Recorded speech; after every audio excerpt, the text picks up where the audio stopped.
উচ্চ স্বরে তালবিয়া পাঠ করার ফজিলত। عن أبي بكر الصديق رضي الله تعالى عنه قال رسول الله صلى الله عليه وسلم سئل أيها الحج أفضل قال الحج هو السج رواه الترمذي 827 নম্বর হাদিস।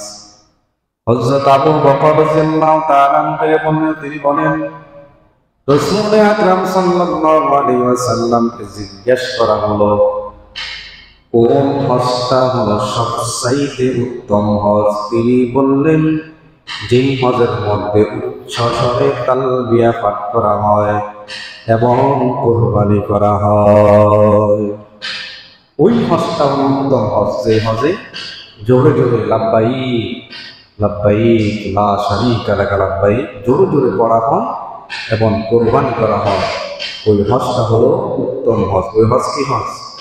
উত্তম হজ।